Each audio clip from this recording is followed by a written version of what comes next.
पापा आप मेरे लिए इतनी मेहनत कर रहे हो, अगर इस बार भी ना निकाल पाई तो? सच्चे दिल से किया गया मेहनत का फल ऊपर वाला भी देता है। हाँ काहे नहीं, बेच दीजिए घर द्वार सब। कह रहे हैं कि शादी करवा दीजिए, जो पढ़ना लिखना होगा शादी के बाद अपना ससुराल से पढ़ेगी। आपको तो कुछ समझे में नहीं आता है। ये पढ़ाई लिखाई से कुछ नहीं होने वाला है। कितनी बार बोले हैं कि घर का काम भी क्या करो। शादी हो जाएगा तो ससुराल वाले हम ही को सुनाएंगे कि क्या सिखाया बेटी को, कुछ भी नहीं।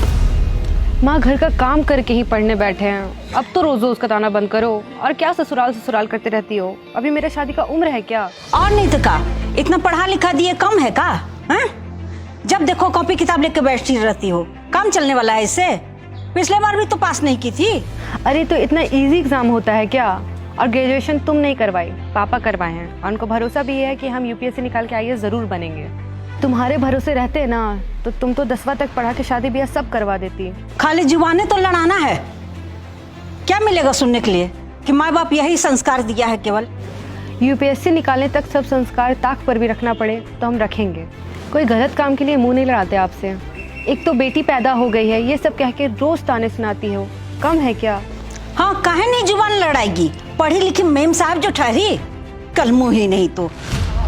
क्या हुआ, काहे चिल्ला रही हो? हम बोले हैं ना स्नेहा को तंग मत किया करो। अभी सिर्फ पढ़ाई करेगी। हाँ आप ही तो सर पर चढ़ा रखे हैं इसको। एक दिन सर नीचा करवा देगी तब समझ में आएगा आपको। हाँ सही बोल रही हो। हम इनसे 100 रुपया मांगे तो इनके पास नहीं था, और स्नेहा मांगी तो पता नहीं कहाँ से आ गया। हाँ हम तुमको दे दे पैसा खाने पीने के लिए। अरे इस उम्र में तो लड़का आजकल घर का जिम्मेवारी संभालता है। पढ़ाई लिखाई तो तुमसे हुआ ही नहीं, जाके कुछ काम धंधा ही पकड़ लो। काम धंधा पकड़।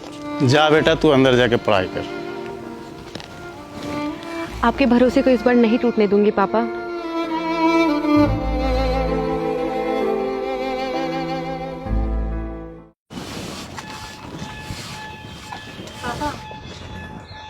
अरे बेटा कुछ दिक्कत है क्या?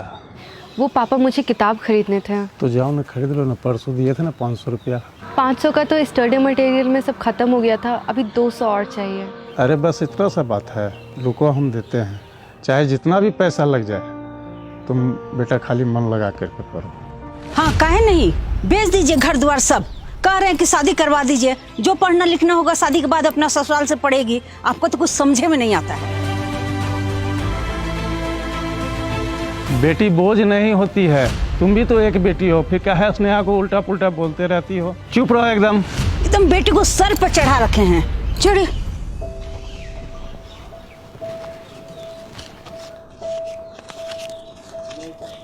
लो बेटा रख लो 140।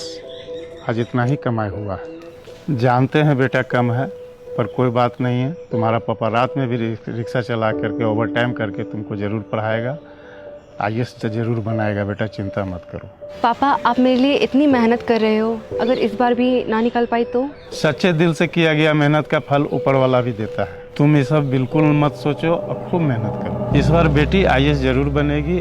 और याद रखना, हम तुमको ऑफिस जाएंगे ऑटो से छोड़ने के लिए। तुम्हारी पढ़ाई के लिए ऑटो भी बेचना पड़े तो हम बेच देंगे, लेकिन हमारी बेटी आईएएस जरूर बनेगी।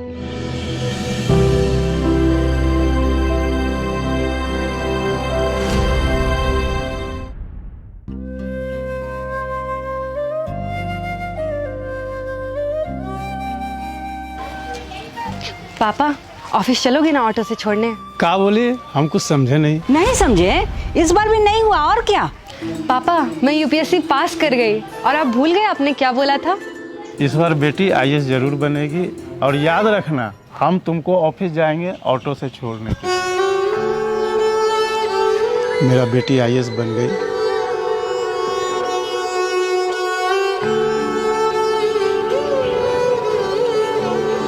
पापा जितना रोना था रो लिया, अब आज से रोना नहीं पड़ेगा। और जानते हैं इस बार लड़कियों ने ही बाजी मारी है।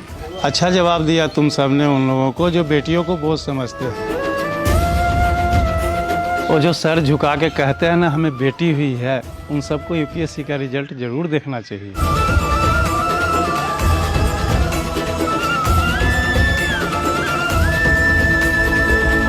हर बार यूपीएससी में अखबार वाले की बेटी, चाय वाले की बेटी, ऑटो वाले की बेटी यह दिखा जाती है कि बेटियां किसी से कम नहीं। इसलिए बेटियों को हमेशा आगे बढ़ने का मौका दीजिए, उन्हें ताने नहीं। अगर यह कहानी आपके दिल तक भी पहुंची है तो आगे बढ़ाते रहिए ताकि हर किसी को सीख मिले। जय हिंद।